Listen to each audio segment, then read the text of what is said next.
Bueno, soy Víctor Mayoral. Tengo el placer de presentaros a Jaime Boceta Osuna.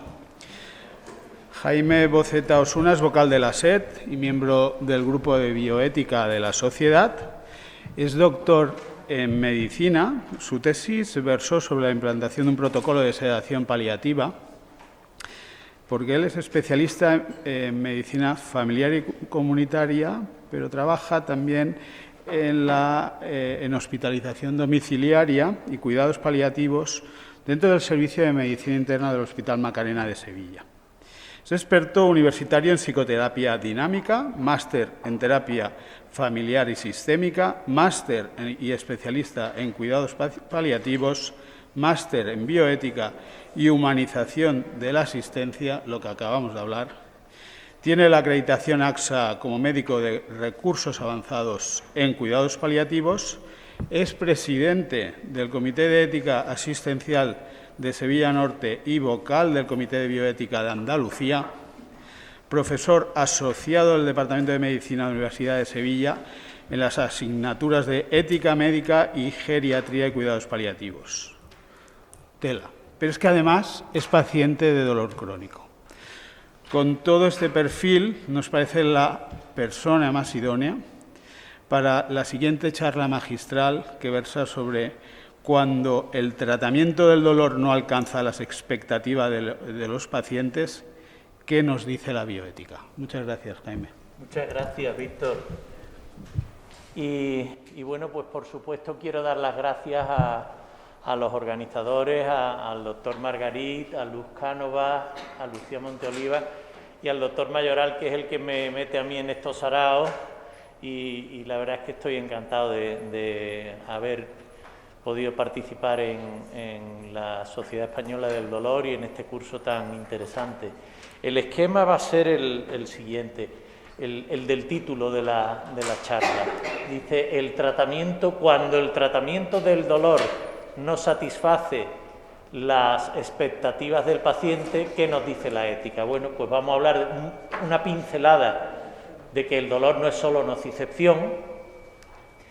¿Qué es eso de las expectativas del paciente? Y dentro de las expectativas, la información, la relación clínica y la esperanza, porque el reto moral que nos va a plantear el informar manteniendo la esperanza, y por otro lado el dar una información realista que transmita también la situación de incertidumbre en la que estamos con un problema como es el dolor crónico. Y por último, ¿qué nos dice la ética? Bien, el dolor, que no es solo nocicepción, y lo tenemos todos clarísimo, además de la nocicepción hay dolor, y además hay sufrimiento, y además hay una conducta de dolor, que es lo que estamos viendo, que debemos evaluar, que tiene un coste, que tiene, bueno, pues todo eso tan interesante que estamos viendo en este curso, pero debemos recordar que no es solo esa primera neurona nociceptiva que transmite a esta segunda neurona y esa sinapsis en el acta posterior, sino que es cuando ya interviene esta tercera neurona tálamo-cortical, cuando se incorpora a la nocicepción nuestros recuerdos, nuestros valores, nuestra forma de ser, todo lo que nos llega de nuestra sociedad, de nuestra familia, y ahí es donde hablamos de dolor. Hasta ahora hablábamos de nocicepción, pero además hablaremos después también de sufrimiento, algo un poco más global. Entonces, bueno, pues el recordar pistas que solemos dar siempre de cómo manejar el dolor crónico, el prestar atención a la queja, ese aforismo de si el paciente que dice que le duele es que le duele, pero por otro lado que no todo es nocicepción. El paciente dice que le duele y no es cuestión de más morfina, sino de vamos a ver qué es lo que duele aquí. El valorar el mecanismo y los criterios de dolor difícil, y el hacer un tratamiento multimodal con fármacos, pero no solo fármacos. Los fármacos con la escalera de la OMS, los coadyuvantes, ese cuarto escalón, esas técnicas analgésicas que en esta sala hay verdaderos expertos, las medidas físicas, las terapias complementarias, y que el tratamiento debe ser un tratamiento pautado, reloj en mano, no tratamiento a demanda, pero por otro lado un tratamiento con rescates, con esquemas simples y asegurándonos de que el paciente y su familia entienden ese esquema porque muy a menudo no hay un buen cumplimiento del tratamiento y esto generará el que luego no sea satisfactorio.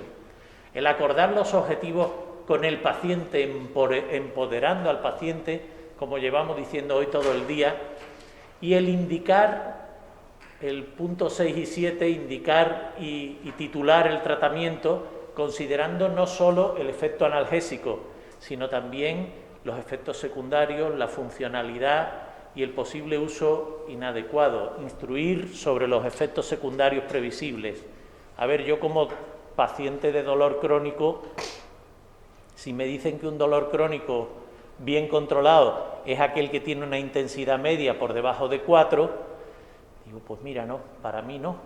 Para mí un dolor crónico neuropático que me fastidia muchísimo la vida, lo tengo bien controlado si es un dolor que me permite conducir, llevar a mis hijas a los sitios y recogerlas, trabajar por las mañanas como médico, lo cual requiere que tenga la cabeza medianamente despejada, dar clase, ejercer de padre, de marido, de hijo, de amigo, aunque me duela.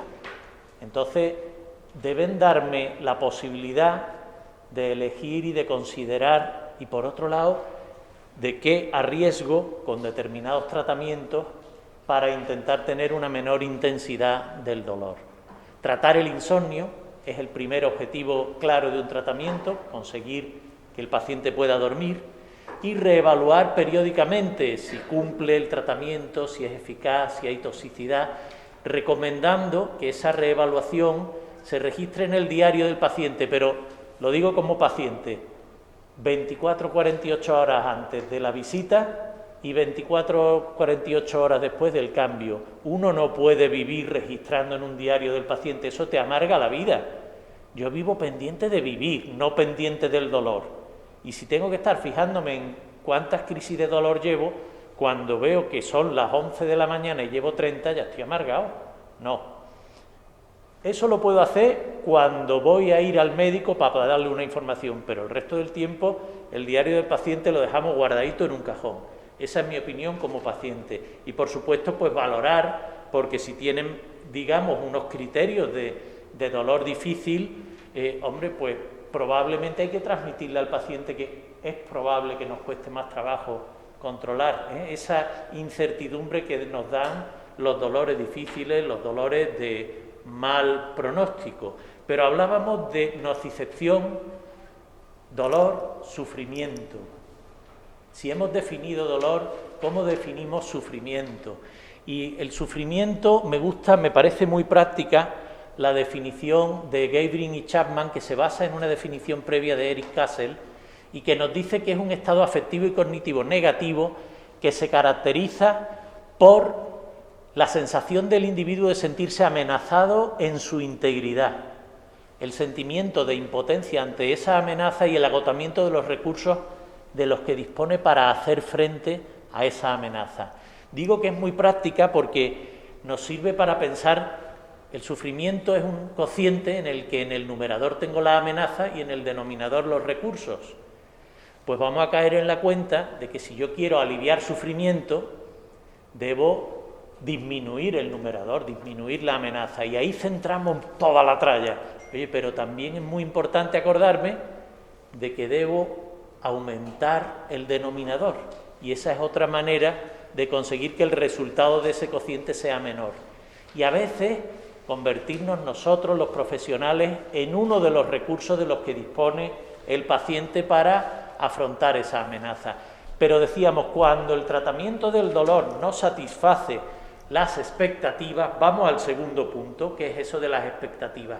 La información que demos genera expectativas y la información siempre está en el contexto de una relación clínica. Una relación clínica y en la que vamos a transmitir, me parece una palabra clave, esperanza. La esperanza, hoy cuando venía en el taxi, me dijo al pasar por donde antiguamente estaba el estadio del Atleti, se notaba claramente de qué equipo de fútbol era el conductor, ¿no? Bueno, pues la esperanza de que el Atleti gane la Copa de España es una esperanza entendida como expectativa, una expectativa realista. El Atleti es un pedazo de equipo, va a ganar, pero a lo mejor la esperanza de que el Atleti sea el mejor equipo del mundo, a lo mejor ya es una esperanza que podemos entender como deseo, no necesariamente como expectativa realista. Hay veces que el movernos en esa esperanza entre lo uno y lo otro resulta clave para saber con qué tipo de esperanza empatizamos. Si es una esperanza como expectativa realista o una esperanza como deseo, aunque yo sé que no vayamos a conseguirlo. La satisfacción es un criterio de calidad, y hemos estado en la mesa anterior, nos hablaban de calidad, y las dimensiones de la calidad, esas tres dimensiones: calidad de estructura, las estructuras en las que atendemos a los pacientes; calidad de proceso, y esas vías clínicas en las que atendemos a los pacientes; y calidad de resultados, los resultados medibles. Dentro de esa calidad de resultados están un tipo de calidad que es la calidad percibida, a la cual se le llama satisfacción. Pues bien, cuando no hay satisfacción de esas expectativas, hemos dicho que una de las cosas importantes es ver qué está pasando con la información. Y la información siempre tiene lugar en el contexto de una relación clínica, que es una relación compleja entre dos o más personas, normalmente más, porque en el lado del paciente está su familia, está su entorno y a lo último está la sociedad, y en el lado del profesional está su equipo, está la institución en la que trabaja, están los presupuestos, están una serie de cuestiones que están ahí, y en la que ante una situación de vulnerabilidad o enfermedad del paciente se deben tomar las mejores decisiones posibles para aliviar, ayudar en esa situación de vulnerabilidad. Y para eso tenemos en cuenta tres elementos fundamentales, que son la información, los elementos técnicos de la ciencia médica y los valores. Y ahí veremos qué nos dice la ética. Y eso lo hacemos desde la incertidumbre del profesional y desde la vulnerabilidad y la necesidad del paciente. Fíjense lo de los tres elementos, porque los elementos técnicos de la ciencia médica son aquellos a los que les dedicamos de los 6 años de la carrera de medicina, pues 5 años y 10 meses. Y sin embargo, el buen médico, ese que se lo sabe todo, como un compañero mío que efectivamente es que se lo sabe todo, yo cuando tengo una duda voy y le pregunto. Pero yo tenía una libretita en la que apuntaba cuando era residente las cosas, y mi libreta valía su peso en oro. Ahora ya es algo del pasado, porque llevo un teléfono móvil conectado a internet y consulto. Pero dentro de muy poco llevaremos un aparato conectado a inteligencia artificial. Yo le meteré los datos y me dirá en orden de prioridades los posibles diagnósticos, las pruebas complementarias para confirmarlo, los tratamientos con el grado de recomendación y el nivel de evidencia. Entonces, realmente ese que se lo sabe todo, tampoco es tan importante. Será muy importante saber cómo meterle los datos, cómo obtener la información y cómo tener en cuenta algo que la maquinita no tiene en cuenta, que son los valores de la persona, los valores de la sociedad. Y ahí sí tiene mucho que decir la ética de la relación clínica. La relación clínica es asimétrica, el médico tiene un gran poder, pero el paciente tiene capacidad para tomar decisiones autónomas. Y aunque el médico sea la parte fuerte, también el médico padece la vulnerabilidad de la incertidumbre y la presión de tener que saber qué es lo que hay que hacer. Y hay veces que no sabemos qué es lo que hay que hacer. Cuando un dolor crónico no satisface las expectativas del paciente, es que realmente no sé qué hacer. Ahí es difícil. Entonces pueden surgir reflejos defensivos, y el reflejo altanero, distante, ese Dr. House que mencionaban antes, bueno, pues si el reflejo defensivo supera al reflejo compasivo, de entender, de empatizar con el otro, surgen conductas de desapego, de ironía, de sarcasmo, y nos pueden llevar al burnout, al síndrome del profesional quemado. Bueno, pues ahí está el reto moral de manejar la incertidumbre y el pronóstico incierto dentro de esa información y de esa relación clínica. Porque la relación clínica debe ser una relación de ayuda. Una relación de ayuda sería la traducción de counseling. El counseling, como todas esas cosas que terminan en -ing, son productos muy fáciles de comprar y muy fáciles de vender. Y es una pasada, pero es, de alguna manera, una serie de habilidades de comunicación emocionales y de motivación para el cambio que son inestimables en la relación clínica y que son relativamente fáciles de adquirir y entrenar. Por tanto, yo creo que es algo, la verdadera tecnología punta con la que vamos a trabajar no es la radiofrecuencia, no es el catéter, no. Con la que vamos a trabajar todo es con la comunicación. Pues formémonos en comunicación, porque ética y comunicación son un binomio inseparable. Y bueno, pues la estrategia más saludable cuando hay un dolor crónico y un dolor que no logramos satisfacer las expectativas de control sobre ese dolor, puede haber muchas estrategias de huida, de refugio en los consumos tóxicos, la más saludable de todas, el afrontamiento. Y el afrontamiento, pues hay otra de esas cosas que no terminan en -ing, pero muy parecido, y es el mindfulness. También un producto fácil de comprar y de vender, muy recomendable aprender de esto porque puede ayudar a nuestros pacientes y ayudarnos a nosotros. El afrontamiento en estas situaciones y el acompañamiento a ese paciente. Bueno, la esperanza, conocéis las distintas fases que describía la doctora Kübler-Ross, fases de negación, rabia, pacto, depresión, aceptación. Y decía Kübler-Ross, lo único que acompaña a lo largo de todas esas fases es la esperanza.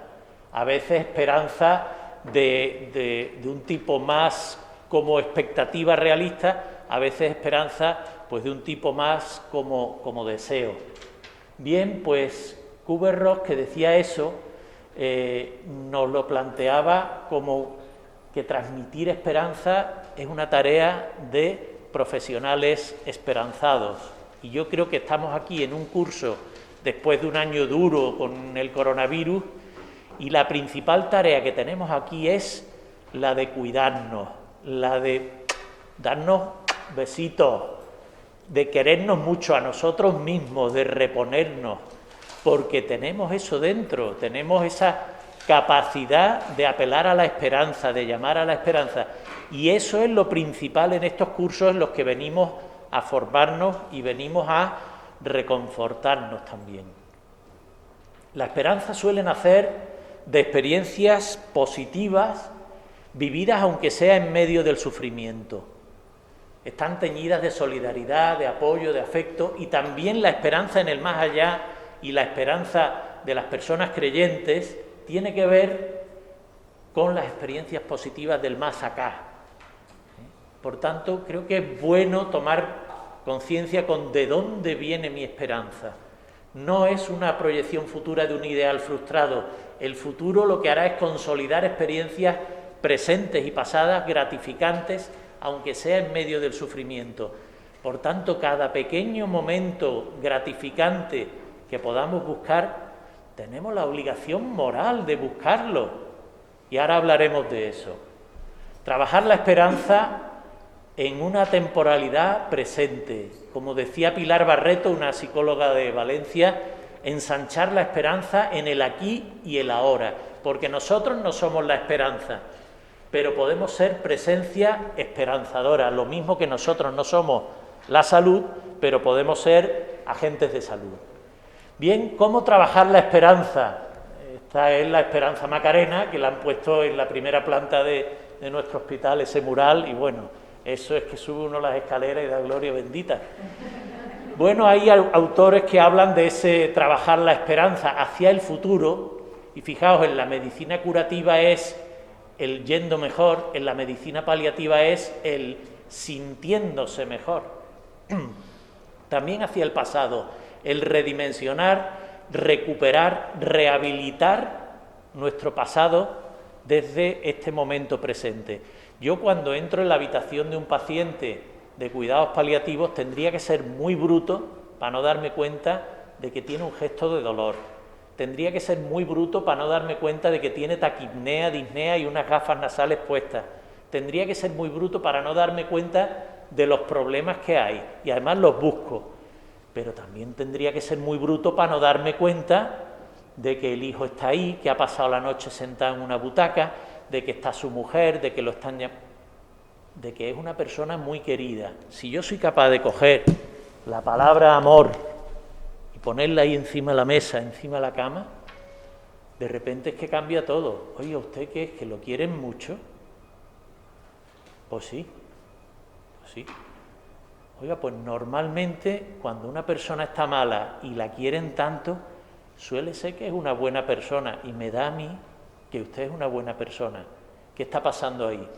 Estamos recuperando esperanza desde el pasado, y esta persona te dice, sí, yo he sido buen padre, he trabajado mucho, estamos rehabilitando, redimensionando, y eso yo creo que es fundamental en nuestro trabajo y en nuestro día a día para atender a una persona con un dolor difícil que no termina de controlarse. También la esperanza en el más allá, la esperanza de las personas creyentes, tiene su fundamento en el más acá. Y aquí y ahora estamos construyendo un anticipo de esa otra realidad, y es el construir un mundo mejor. Y un mundo mejor en el que desde la fe cada uno cree en ese otro mundo mejor. Pero que empezamos a construirlo aquí, y que lo estamos construyendo cuando estamos acompañando y ayudando a una persona con dolor y sufrimiento. Yo creo que esto es clave, que nos podamos situar ahí, porque nos va a ayudar a nosotros y a nuestro paciente. Aunque el control del dolor no satisfaga su expectativa, incluso que tampoco satisfaga la nuestra, porque a veces es frustrante cuando te empleas a fondo y no consigues un buen control del dolor. La esperanza es una virtud, no es mero optimismo temperamental, y alimentar la esperanza, sobre todo en un momento de pandemia como este, yo creo que era una obligación moral, buscar por dónde, esa rendija de luz que entra, eso hay que buscarlo, porque venimos condicionados por una lotería social y genética que nos ha configurado de una manera de ser, pero siempre queda un margen para la libertad. Yo puedo decidir, bueno, pues también mi carácter, mi temperamento es de una determinada manera, pero si yo voy tomando decisiones una y otra, llega un momento en el que me acostumbro a tomar decisiones que fomentan la esperanza. Y me parece que introducir y reforzar la esperanza en nuestras vidas, en nuestro día a día, yo creo que es algo muy bueno, muy necesario y una virtud que podemos cultivar. También cuidarnos, y el autocuidado nos obliga y nos invita a reformular y a tener en cuenta nuestras raíces y nuestro pasado cultural, que es cristiano en la mayoría, pero adaptarla a nuestro lenguaje actual y a nuestra sensibilidad actual. Yo no tengo por qué ser creyente ni formularlo con unas determinadas maneras de formular lo que me transmitieron. Ahora, nos puede pasar como a China, que ha arramblado con su pasado y su espiritualidad, y eso ya es algo irrecuperable. Yo creo que en Europa la casa de lo espiritual fue la religión, después fue el arte, después fue, bueno, pues sea cual sea la fuente de espiritualidad, la esperanza que está entre lo emocional, lo espiritual, vamos a cultivarla. ¿Y qué pasa cuando el tratamiento del dolor no satisface esas expectativas que teníamos de las vacaciones o de, bueno, pues en este caso del control del dolor? ¿Qué nos dice la ética? La ética viene de ethos, y ethos significa carácter. Y yo creo que hay margen para la libertad. Tomar decisiones que me acercan o me alejan a mi proyecto de vida plena. Y estamos haciendo constantemente cosas que no nos apetecen, y a lo mejor, más que estar aquí, nos podía estar apeteciendo dar una vuelta por el Escorial y conocer el... Bueno, pues, y sin embargo estamos aquí metidos. ¿Y por qué? Pues porque tengo un proyecto de vida que el satisfacer ese proyecto de vida hace que me merezca la pena este esfuerzo, este momento en el que no hago lo que inmediatamente me apetece. ¿Qué es lo que da sentido a mi vida? Yo creo que todos diríamos que el ser feliz, pero quizá cada uno definiríamos el ser feliz de una manera distinta. Bien, pues ese proyecto de vida plena es lo que da sentido a mi vida, y todo lo que yo haga encaminado a hacer realidad ese proyecto de vida plena, digamos que me hace feliz. Y también todo lo que yo haga que me aleja de ese proyecto de vida plena, pues me está restando esa felicidad. También eso lo podemos llevar a nuestra profesión. Y en mi profesión, ¿a qué estoy llamado? A ser feliz, pero de una manera determinada, que es buscar la excelencia profesional. Porque los que estamos aquí o en nuestras casas conectados ahora mismo, estamos en eso porque queremos ser los mejores profesionales posibles. No es que queramos ser mejores que este o que aquel. No se trata de competitividad, sino de excelencia, de ser la mejor versión de mí mismo como profesional. Y decíamos que ética viene de ethos, carácter, costumbre; moral viene también de mos moris, carácter, costumbre, y que yo puedo, a base de tomar buenas decisiones, ir creando buenos hábitos, lo que llamamos las virtudes y la ética de la virtud, y esto daría para hablar mucho tiempo, pero también puedo tomar malos hábitos, malas costumbres, que hacen que me aleje. Bueno, pues a eso se le llamaba antiguamente vicio, ahora eso quedaría feísimo, ¿verdad? Pero son malos hábitos, las adicciones, el refugiarme en los consumos tóxicos, me aleja de mi proyecto de vida en plenitud. Bueno, pues a base de tomar decisiones acertadas me voy acercando al ser feliz, a base de tomar decisiones desacertadas me alejo. La ética sirve, entre otras cosas, como dice Adela Cortina, para forjarnos un carácter. Y dentro de la profesión estamos llamados a la excelencia profesional, pero para eso habría que tener en cuenta cuáles son los fines de mi profesión. Las profesiones que son actividades sociales cooperativas, que tienen un fin en sí mismas, y de manera que la sociedad las reconoce, las respalda, porque tienen ese fin que las hace, que las valida. Entonces yo no digo, como quiero dedicarme a hacer posible que la gente pueda pedir préstamos adecuados para construir y para hacer empresas, voy a estudiar medicina. Oye, no, chaval, para eso estudia economía o banca, o te estás equivocando de profesión. Bueno, pues, o si el objetivo de mi profesión quiero que sea la enseñanza a los niños para que sean en el futuro adultos más libres, no, pues te estás equivocando, esa no es la medicina. ¿Cuáles son los fines de la medicina? El fin intrínseco de la medicina, la psicología, las ciencias de la salud.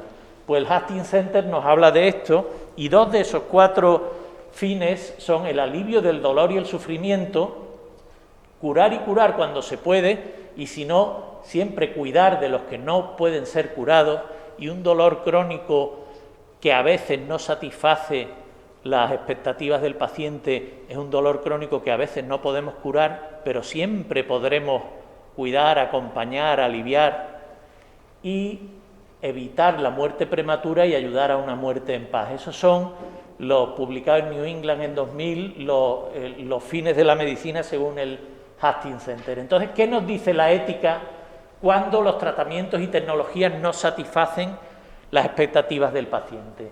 Pues, hombre, tendríamos que ver qué es para cada uno la satisfacción dentro de una vida que tenga sentido y qué dicen las distintas concepciones de la ética. Y a mí en eso me gusta mucho un esquema que plantea Adela Cortina, que nos plantea, bueno, pues qué nos dice la ética aristotélica, que habla de una vida que tenga sentido, es una vida plena, y de una virtud que es la prudencia, una vida plena, una vida feliz, y por tanto los tratamientos tendrían que ayudar a ese tipo de vida. O la ética kantiana sería una vida digna, una vida no instrumentalizable y en justicia, o la ética de la responsabilidad. Bueno, pues al considerar si un tratamiento satisface las expectativas del paciente, deberíamos valorar esos 3 elementos para ver qué nos dice la ética. La ética aristotélica, pues para Aristóteles en la ética Nicómaco, en resumen, la ética estudia qué es lo bueno, qué es lo que conduce a esa vida buena, a esa vida en plenitud, y el tratamiento del dolor debería ser un tratamiento que conduzca a una vida digna de ser vivida, a una vida deseable. Todas las vidas son dignas, pero hay vidas que no son deseables. Aunque sea la dignidad de la persona no la voy a perder, pero ojalá no tuviera que vivir así. Bueno, pues la prudencia es la cualidad que me permite averiguar qué metas son realmente deseables en el conjunto de la vida y en relación con otras metas. No sería prudente hipotecarse en el corto plazo en cada una de las metas. La técnica en sí es neutra, pero su uso sería imprudente o inmoral si fuera una mala técnica, si fuera una técnica no diseñada para ese fin que pretende.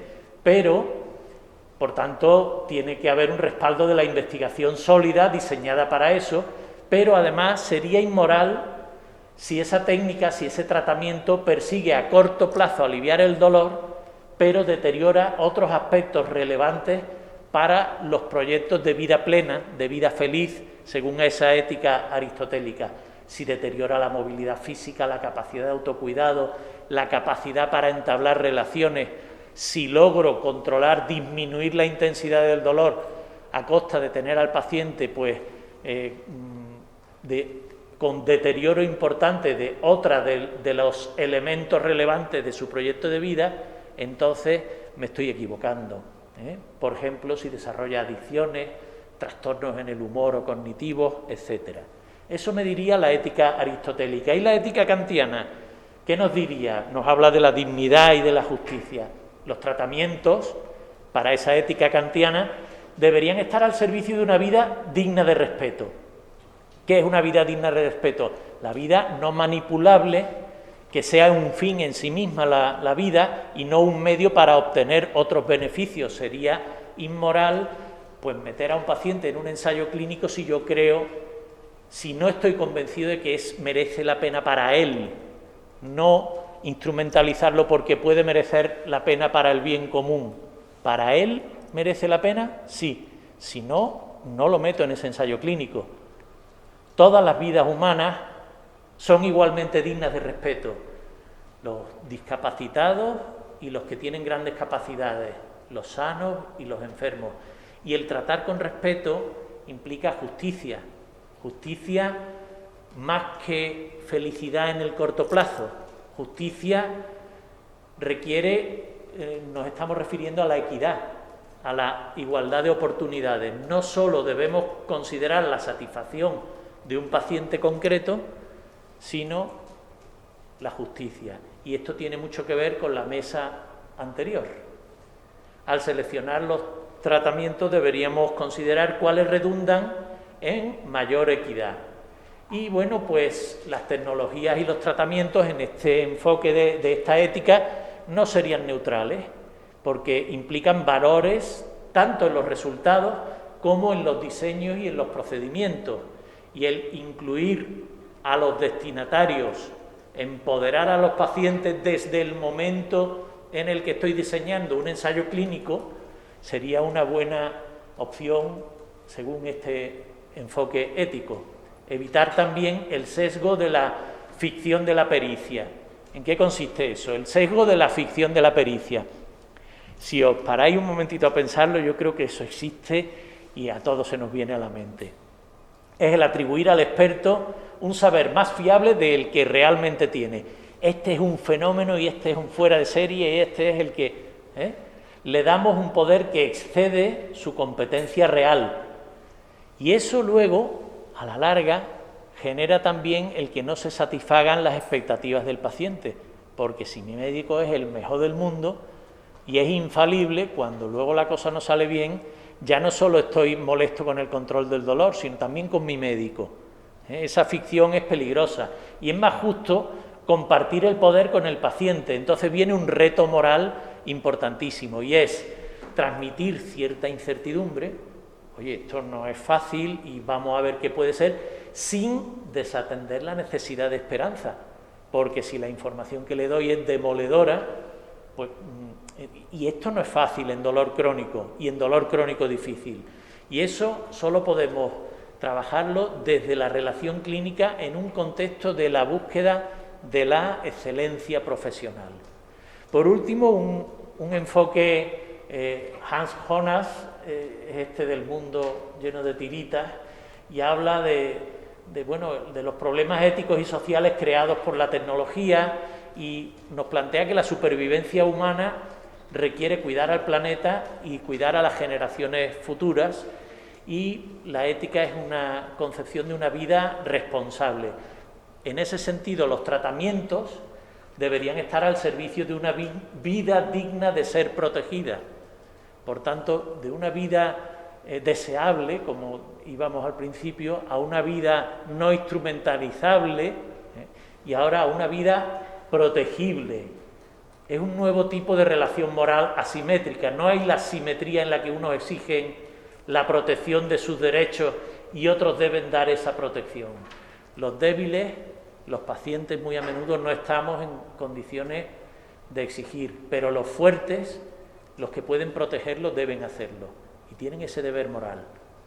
Deben ser responsables de ellos, no solo por su dignidad, sino por su vulnerabilidad. Y aquí en la vulnerabilidad podríamos hablar de precioso, ¿no?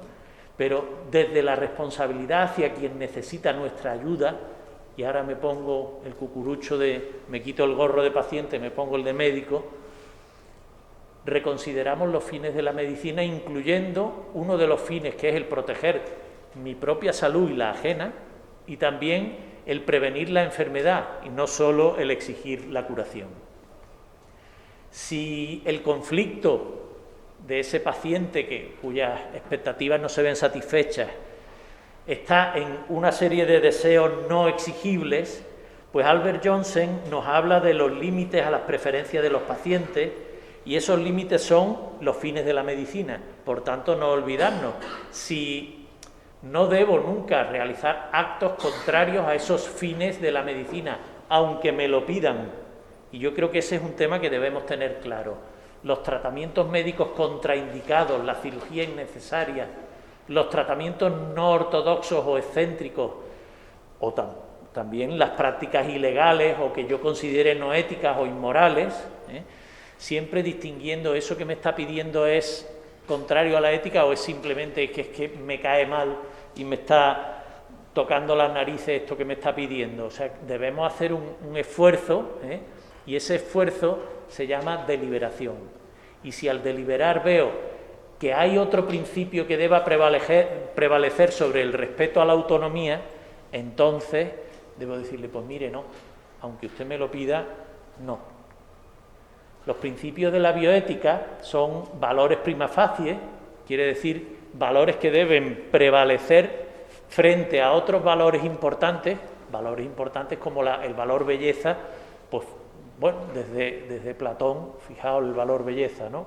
Bueno, pues si entrara en conflicto el valor belleza con uno de estos 4 valores, estos 4 principios deberían prevalecer.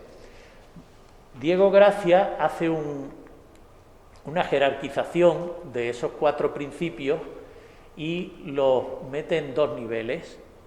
¿Qué es más importante, la no maleficencia o la beneficencia? Hombre, pues claramente la no maleficencia. Si yo ahora, porque veo a Concha que no está prestando atención, eso me molesta y le tiro la botella de agua, o peor todavía, le tiro una silla a la cabeza a Concha. Pues le tiro 2 sillas a la cabeza y luego le piso el cuello a Concha. ¿Verdad que no? Y es más, espero que no solo Concha se defendiera, sino que los aquí presentes dirían, que a este se le ha ido la olla, esto no lo podemos permitir. Socialmente no podemos permitir que yo sea maleficiente con Concha. Sin embargo, si me entero de que es que me estaba retuiteando y entonces tengo aquí un libro de ética que quiero regalárselo a Concha, la beneficencia, eso es algo del ámbito privado, ¿verdad? Y bueno, pues mira qué bien, como si le quiero regalar unas flores, ¿no? Bueno, pues también algo parecido ocurriría con el principio de autonomía y el principio de beneficencia, que son principios que permiten realizar esa vida en plenitud, pero que no son exigibles como el de no maleficencia y justicia. Por tanto, el principio de autonomía es muy importante, pero de segundo nivel frente a principios como no maleficencia y justicia. ¿Y entonces qué hago cuando hay un conflicto de valores? Si hay un conflicto, por ejemplo, entre la autonomía, el paciente quiere algo, y la no maleficencia, ¿debe prevalecer la autonomía, que es el principio estrella ahora mismo? ¿Qué opináis? Sin embargo, es de segundo nivel, y es de primer nivel la no maleficencia. Entonces debe prevalecer no maleficencia y el paciente que se aguante, por mucho que pida. Tampoco, ¿verdad? Entonces, ¿qué nos dice Diego Gracia? Que pasemos del dilema al problema. No existen dilemas éticos en la práctica cotidiana. Dilema entendido como una situación en la que solo hay dos posibles salidas, tales que una vulnera totalmente uno de los valores en conflicto y respeta el otro, y en el otro extremo tenemos la otra. Y entonces nos dice, cuando aparentemente veamos un dilema, vamos a intentar convertirlo en problema, vamos a buscar soluciones intermedias, y nos invita incluso a buscar por lo menos 5, para que, y probablemente, como decía Aristóteles, in medio virtus, bueno, pues a lo mejor en el término medio está la virtud. Bueno, pues eso es un poco lo que tenemos, el intentar buscar cursos intermedios para no lesionar totalmente un valor que sea un valor importante, pero el lesionar un valor importante, al final voy a lesionar, aunque sea parcialmente, uno de los dos valores en conflicto. No puedo quererlo, no puedo desearlo, pero sí puedo permitirlo, y ese no es un permiso absoluto. Tiene una serie de límites que básicamente se concretan en buscar la menor lesión posible de ambos valores en juego. Y ese es el proceso de deliberar.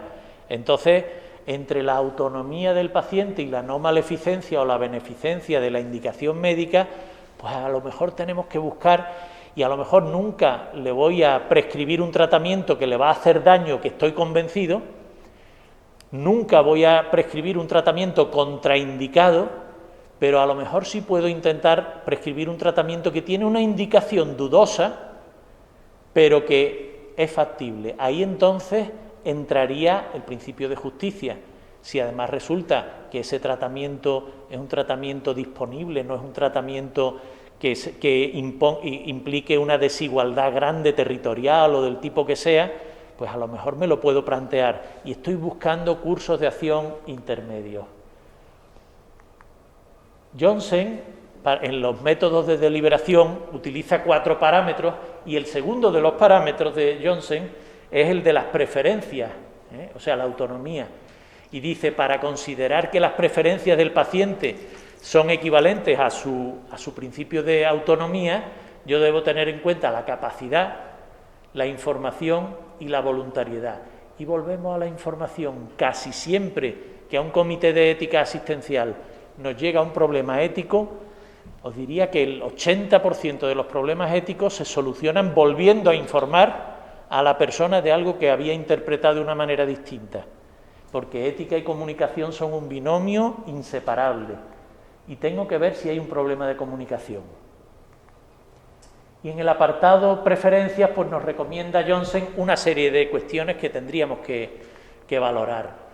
Termino, para que tengamos tiempo de un coloquio, termino con ejemplos, que seguro que ahora van a surgir más, ejemplos como el ofertar tratamientos que siempre estén basados en evidencia, o al menos que no sean maleficientes. El optar por el tratamiento que el paciente, una vez que está bien informado, identifique como el mejor. Ahora, esa preferencia, esa autonomía del paciente, modularla por el consejo del profesional. Yo no soy una agencia de viajes que le dice, ¿quiere usted irse a Cancún o a París? Elija. No. Pero es más, incluso el de la agencia de viajes, cuando estoy yendo, me dice, mire, puede irse a estos dos, pero yo no le recomiendo que se vaya ahora mismo a Cancún, porque es época de temporales y puede usted pasar los 7 días en el sótano del hotel, y le recomiendo que mejor se vaya ahora. O sea, la recomendación forma parte de la ética de la indicación médica, el consejo profesional.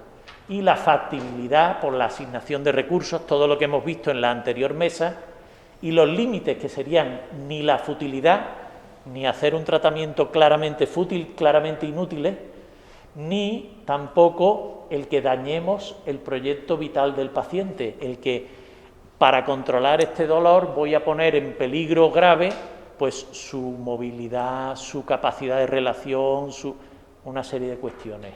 No negar algo de eficacia probada que pueda ser relevante para mantener su proyecto vital, sería otro de los ejemplos, pero tampoco aplicar nada que pueda lesionar dicho proyecto.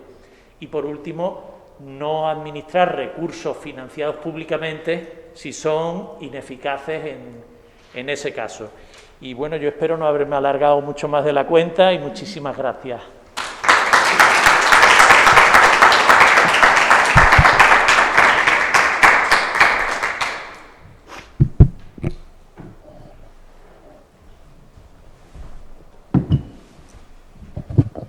Estamos ya un poco casi al límite del tiempo, pero ¿hay alguna pregunta o cosas que queráis compartir con Jaime? Muchas gracias por la magnífica charla. ¿Tú, Víctor? Esperaos, vamos a hablar por el micro porque si no los de streaming se han quejado de que no capta... Oye, Jaime, muchas gracias. Vamos a ver, de vez en cuando me encuentro con algún paciente que me dice es que me han dicho que por mí no pueden hacer nada más. ¿Vale? Vamos a ver, yo siempre se puede hacer algo más. Aquí tenemos a María Madariaga que siempre dice aquello, siempre aliviar, ¿no? El deber de no abandono. ¿Cómo podemos hacer para que ese mensaje llegue a todo el mundo de que eso no se puede o no se debería decir? Al menos, bueno, eso lo hago propio, ¿vale? El deber de no abandono. En cuidados paliativos, imagínate si nos encontramos con esto. A veces empezamos a trabajar cuando ya ha habido alguien que dice aquí ya no hay nada más que hacer. Anda que no hay nada que hacer. ¿Verdad? Entonces, como mínimo, el ayudar a afrontar y a acompañar durante el afrontamiento de ese sufrimiento. Anda que no es nada eso. Por eso me parece que es importante el formarnos en esta otra parte y también el disponer de especialistas y de expertos en eso dentro de los equipos. Y ahí tenemos la figura de los psicólogos.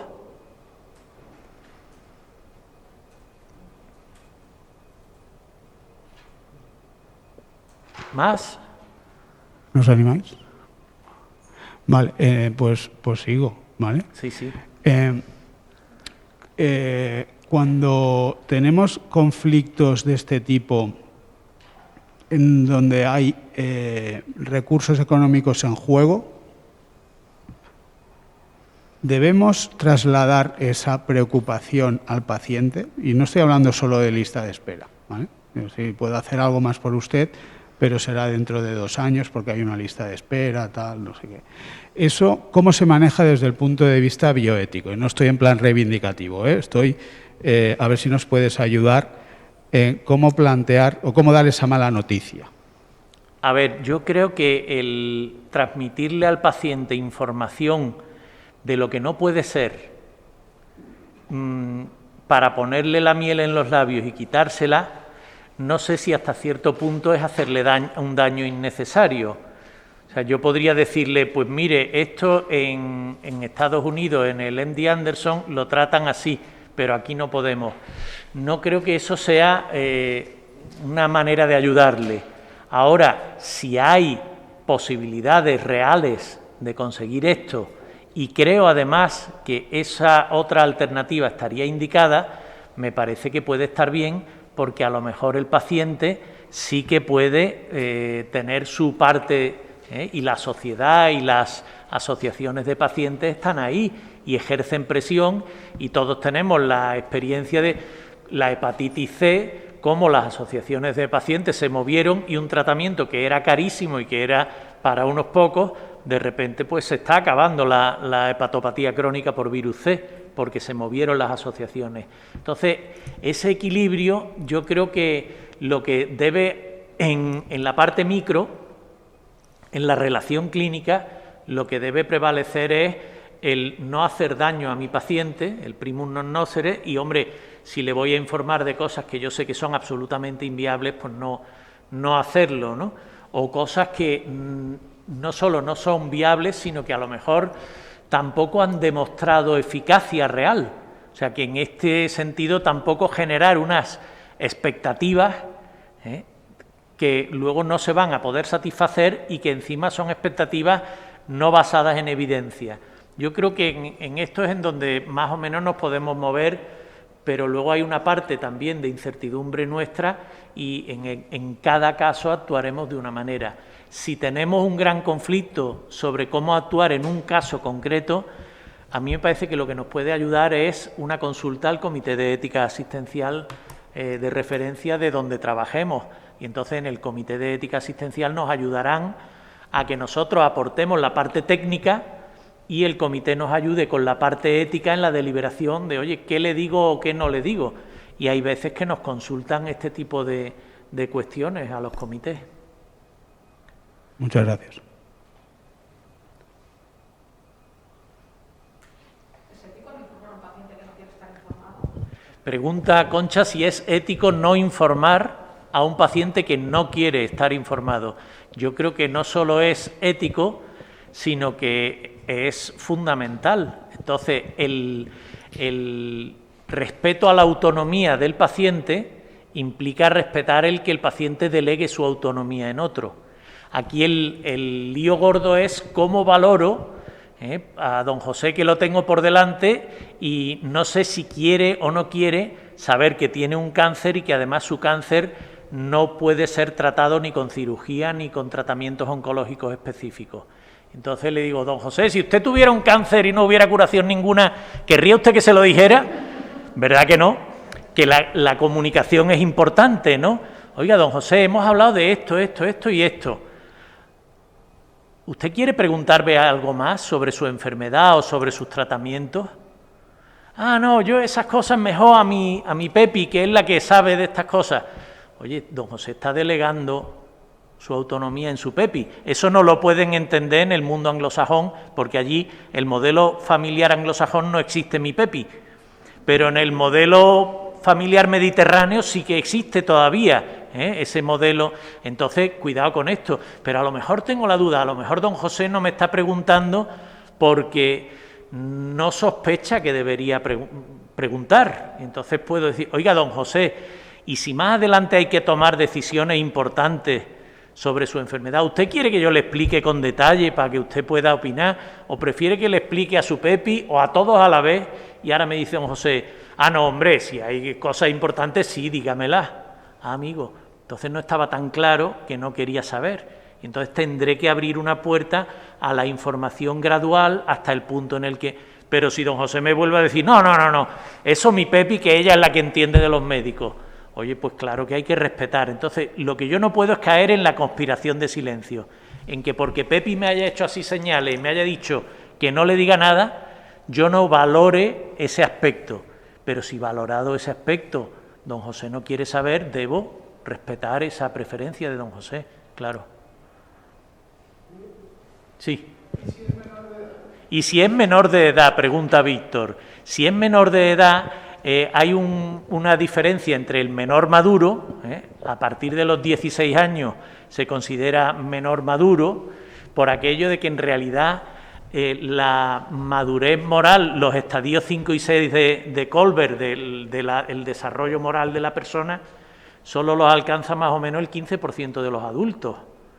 Por tanto, a la hora... Claro, que no vayamos a decir... Entonces, y ese es un estadio que se alcanza alrededor de los 16 años. Entonces, cuando decimos, ¿es que es capaz o no es capaz? Un momento, la pregunta es tan capaz como llegará a serlo cuando tenga 20? Es que a veces nos estamos poniendo... y entonces, ahí... pero el menor maduro, si es una situación...